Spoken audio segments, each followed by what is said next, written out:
Hello, this is Bobby G. How we doing? Do I have Skunk with There me? you are. How we doing, boss? Yeah, I was just, you were playing some, stems from Ricky Don't Lose That Number? That's what I Yeah. was hearing. You have some nice guitar work on that, by the way, I must say. Thank you very much, sir. So, we're in our 60th year here at WCWP. I started 1 year after the FM station signed on. Way back in the day, it was a closed carrier station for the campus only for the kids. I started out here doing that on the AM, had by 7 or 8 listeners, which was a lot of fun. And then I got on FM, I guess, in somewhere around 68 or so. I was program director in college for a while. And I remember you from, believe it or not, the Ultimate Spinach days when you were on the third album, if you can relate to that. Sure. Yeah. So I have Absolutely. I have a couple of things I want to mention. First of all, let's tell everybody that you're going to be here on Saturday night, and maybe tell us about the band you're playing with, etc. So let you tell us about that. Well, it's a fearsome band. The drummer, Mark Damian, is one of the top studio cats. Unbelievable drummer, and we just discovered a lead singer as well, and keyboard player. Freddie is just. There's not enough words to describe. What. I mean, he's played with Al Jarreau. He's played with Earth, Wind, and Fire. Wow. And so he's an amazing keyboard player, good singer, and just way too much fun. To have, to kind of have in a band. He's also a motivational speaker. Wow. So he's is a lot of fun. Anyway, Freddie Ravel, he's our keyboard player, and our drummer our bass player Hank Horton is again first call studio guy, Detroit. Michigan area, and happens to be the bass player for the Detroit Symphony. So yes, all these guys impressive. are just amazing cats. And how long have you been on tour? How long have I known? I'm sorry? How long have you been on tour with this current band? We're just, with this current band, about a year. Uh-huh. So should be a good show on Saturday night over here at the campus. I think so. Yeah. I think so. Tickets are still available. It's 8 o'clock Saturday, so that should be a lot of fun. One of the disc jockeys who's been here forever also, when Dinosaurs Walked the Earth, wanted to know, who was your main inspiration in learning to play the guitar, if you want to take that question? You have somebody that you were inspired by early on? Or did you just kind of fall into it? I would say it was a handful of folks. I mean, not one particular guy. Okay. Certainly Howard Roberts. Mm-hmm. Some of the first stuff I ever heard recorded by him back when I was a young kid. HR is a dirty guitar player, and Howard and Color Him Funky, the 2 records that was seminal. And of course, as I got into the studio scene in LA, every one of the other cats I was working with, they all knew Howard and had been inspired by him. And actually later on, when I was teaching at the Guitar Institute of Technology, I did a number of things with Howard as well. And I know his son, Jay, who's a ferocious guitar player. So Howard was a huge influence. The Ventures were a huge influence. Ended up, I grew up in Mexico City, so my musical influence were kind of varied. And I remember sending the Ventures I sent Bob Bogle, lead guitar player for the Ventures at the time, the original lead player, a fan letter, and he sent me a letter back, which years later when I started to travel with him and produce records for him and hang out with him, he still had the letter, which is very, very kind of him. And so not only were they inspirational, but we got a chance to become close friends. Nice. Guys got like Billy Muir, really cool guitar player. Jorgen Ingman, the gentleman who released the original, not the original version of Apache which was the Shadows, right? The one that became a hit here in the U.S. And of course, when I was a kid, working over on 48th Street at Jimmy's Music Shop and Dan Armstrong's shop. That's when I met Les Paul. Okay. And we stayed friends forever. And how did the move come about from Mexico City to New York? How did that come about? Your family moved for job situation or military? Yeah. My dad was senior vice president for J. Walter Thompson Advertising. Okay, I see. And so they sent him to Latin America to cover all the Latin American stuff. And then my parents sent me to boarding school in Connecticut while we were still in Mexico. So I would stay, vacations were pretty short. So I would usually just stay in the city and ended up working at Jimmy's Music Shop and then working for Dan Armstrong. So, and playing gigs a night. So you just a kid. Right. And you did that for a number of years, I'm sure. Yeah, then I went to Boston to go to school, to college at Boston University, and but kept. By that time, I was just starting to commute to New York to do sessions as well. So, working in Boston and New York. Well, it's really nice that the people around the radio station area can check you out at Tillicet at LIU. That's going to be really something special. It'll be fun. It should be a lot of fun. And just so you know, back when I was a youngster, my mom worked at Merson Music in Westbury, and I was privileged enough to run into some very famous musicians because of where she worked. Jimmy, of course, went by another moniker, Jimmy James and the Flames, as you probably recall. And the Blue Flames, yes. Yes. And I happened to meet him and Frank Zappa and also Keith Richards, not to mention groups like the Carpenters, Vanilla Fudge, etc. And what was great for me was some of these guys would give me 5 or 10 minutes of their time when they came in with their particular problems with their guitar or whatever they were dealing with, and let me tape them and then use the tapes to play on the radio station, which led me to a career later on at WLIR in Long Island, which was later an alternative rock station. So Sure. That was cool for me. I used to blow up a bunch of speakers and stuff. Jimmy used Marshall amps, and we used to kill about 40% of the speakers. Now, what are you currently using for your equipment, if you don't mind me asking?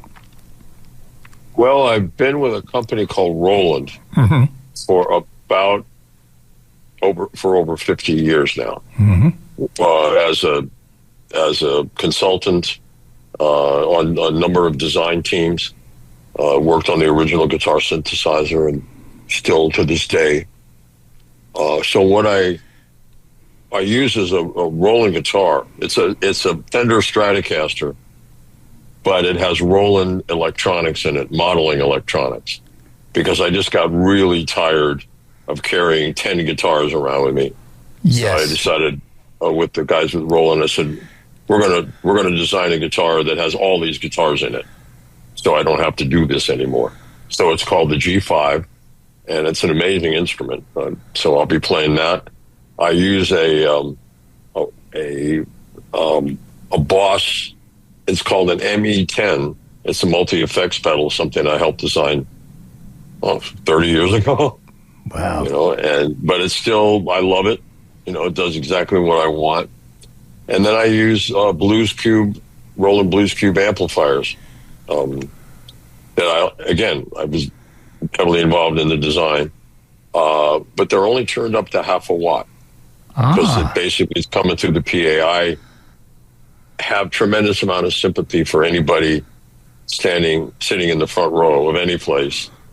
I remember going to see Canned Heat when I was playing in the Village, this way back, in the middle '60s. And I think the place, it was at the Village Music Hall, which seats about 125 people. And Henry Vestine had 4 Marshall amps. Wow. And I thought, I get it, but no. You have your head blown off. Yeah, I was always in search of a great sound without knocking people out the front door. Yeah, the sound can almost bounce off the walls at that level. That was beyond thermonuclear. Yeah, out there. Now, one of the things I noticed about you playing is, if you don't mind me saying so, let me use Brian Auger as an example. Brian Auger does a cover version of a tune by Wes Montgomery, Bumping on Sunset. And, of course, Brian's an old friend. Good, yeah. Brian and I go way back also, back to the late 60s, actually. And Brian actually is using the keyboard where it would be a guitar part, basically. And it seems on some of the songs that you're actually channeling another instrument other than guitar on some of the breaks, like on some of the Steely Dan stuff, more like a brass or a sax, something like that. How does that work out in your analytical mind in terms of music? Well, back in the day, the guitar as a solo instrument, other than a few folks who, kind of pioneered on acoustic guitar like Django Reinhardt and Charlie Christian, before Les Paul got the idea to stick a phono cartridge needle into the body of a guitar, see what happened, you couldn't really hear the guitar players. So most of the soloing and improvisation was coming from trumpet, clarinet, saxophone. And when I first started out, I started studying trumpet and saxophone books, because that really was the birthplace of solo improvisation. Right. And then when the guitar became electric and could be heard, then you started to hear, a lot of guys starting to solo, and you could hear the influence of trumpet and saxophone players. So, yeah, I guess there's a part of me, stuck inside my DNA that maybe there's a little bit of saxophone DNA in me, because I do. I certainly learned a lot of phrasing from that instrument. Mm-hmm. But thanks for picking that up. That's funny. A couple of other people said, "Hey, yeah, sound like a sax player sometimes." Yeah, you got it. You have a pretty eclectic range of music. I've been listening to your Speed of Heat album again, because I knew I was going to speak with you tonight, and you do have a wide variety of music. Some of the tracks I might have been thrown off thinking it's possibly a different person from track to track. It's really quite diverse, and the fact that you mentioned you have somebody from Al Jarreau, who's one of my personal favorites, by the way, is really interesting to me. I have a pretty extensive musical backgrounds with, having filled in at this college radio station, types of music that I wasn't that familiar with, because back in the day, somebody didn't show up and was sick, and its program director was either dead air or you do the job. And I learned how to do a lot of different things in radio as a result. Excellent. Excellent. It was kind of fun. One of the things when I was interviewing Brian, he said he had a eureka moment as a little kid where he had a player piano at his house, and he noticed the keys go up and down on one side of the piano, and he realized an octave away he could copy that with his hand, and he learned how to play at an early age that way. Do you have something that was like a eureka moment for you, where you found something in terms of like the guitar? I know they have open tuning and stuff like that, but there's something that just struck you out of playing around or plugging into something that was a new idea for you? Well, I wish I had like the pat answer for that, but I do know that there's a part of me, of course, with my day job. I'm still at Lawrence Livermore, and I'm still at MIT Lincoln Labs. So mathematics is a kind of a part of my life. Mine too, by the way. I realized early. Okay. What's your background? Stats, AP calculus, stuff like that. Taught math for many, many years. Oh, sweet. Yeah. Okay. Well, I'm solid state diode pumped, high energy lasers, stuff like that. So nice. Radars. Very cool. Again, a radar is just an electric guitar on steroids. Same physics, same stuff, right? Oh yeah, sine waves and all that. Yeah. Everything. We're generating, electromagnetic fields and stuff. So somehow or other, because I studied classical piano, I started when I was 5. So I had a musical background. But there was something about the guitar mathematically that just clicked with me. And then years later, when I started studying math, I realized that the guitar, if you look at it, is basically a set of XY coordinates. Yeah. That's frets and strings, which And create. if you bend them, it might be a Z-axis also.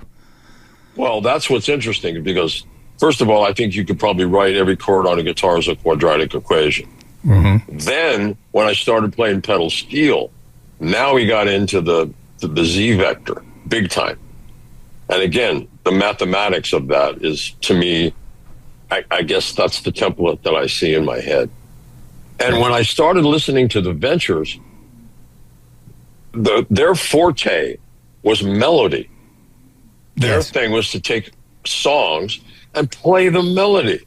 Yes. I thought, now that's as that's special. I mean, hell yeah. So as I began to learn those songs, and I began to see the relationship between the melodies and the chords, I don't know. It's just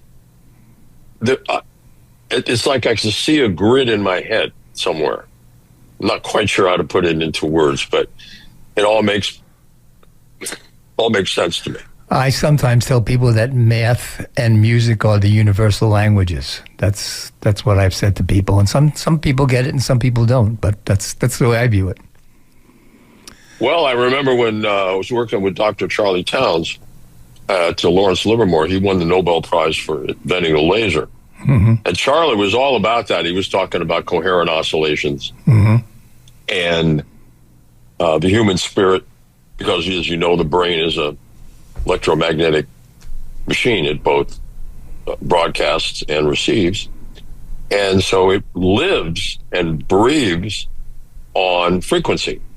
And so when Charlie said, a human spirit is a set of coherent oscillations that may or even still resonate, as we've proven with the discovery of gravity waves.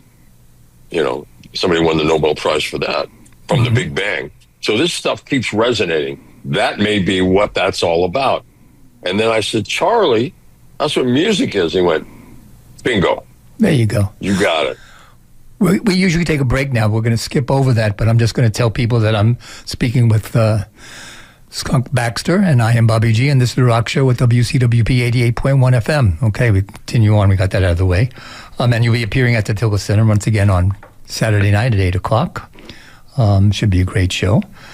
I know you've been with Steely Dan. How did the invite come about to get with Steely Dan? How did that come about with Donald and Walter?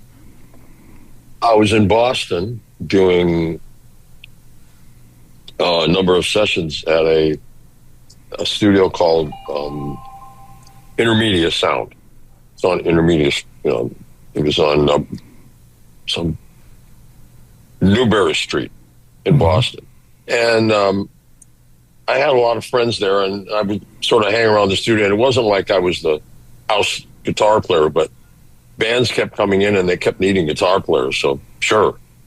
And there was a band called the Bead Game that was a great Boston band with a guitar player named John Shelton, who loved his playing. Killer band. And Gary Katz, who eventually ended up being the producer for Steely Dan, was producing this band. And they asked me to come in, I think, and do an acoustic guitar overdub. And I said, sure, grabbed acoustic, went in. And Gary, I guess he had stuck his head into another session where I was playing, and he said, listen, I'm working with these two guys named Walter Becker and Donald Fagen in New York. They're doing an album with a lady named Linda Hoover. Would you be willing to come down to New York and work on the record? And I said, yeah, I commute back and forth, so happy to do it. I went down there, and after we finished like 4 or 5 songs, Becker and Fagen said, we've never really heard anybody play guitar like that. And I said, well, I've never heard this kind of material. This is great. So maybe in the future somewhere, maybe there's a band. And so when Gary went out to the West Coast to work for ABC Records, in the publishing area, he got Walter Becker and Donald Fagen a publishing deal with ABC. And so the deal was, whoever got their nose under the tent first, call everybody else. So they called me, and they said, we need a drummer. I said, well, how about Jimmy Hodder for the B Game? And of course, Gary knew who he was. A great singer. You hear Midnight Cruiser. I mean, the guy's a great singer and a great drummer. And then they needed a lead singer, so at least at the time. So I called David Palmer from a band in New York. So they had a friend of their a guitar player named Danny Diaz, and that was it. We put together a band. And the rest is history, huh? I guess so. Well, I really would like to keep you longer, but we have a couple of issues here with our new studios. We just had a beautiful $1.1 million renovation to our studios. And if you have a chance to come by early on Saturday, if you want to hook up, maybe we could give you a good brief tour. It's literally a stone's throw where you're appearing. But one of the things, it has a time constraint on the Zoom allotment that we get, believe it or not, which sounds crazy. So I'm gonna have to wrap things up for you in just a minute or two. But I really want to thank you for appearing, and I just want to let you know we're going to be playing some of the tunes from your solo album. And before you go, I heard that you have another one possibly in the works. Is that true? Yeah. Okay, great. Yeah, it looks like fun. I enjoyed doing the first one. Yeah. So I thought maybe I should do it. And we're going to play some of it after we depart. So once again, I want to thank you very much for coming by and taking time out of your busy schedule. And looking forward to a great show on Saturday night. Should be a lot of fun.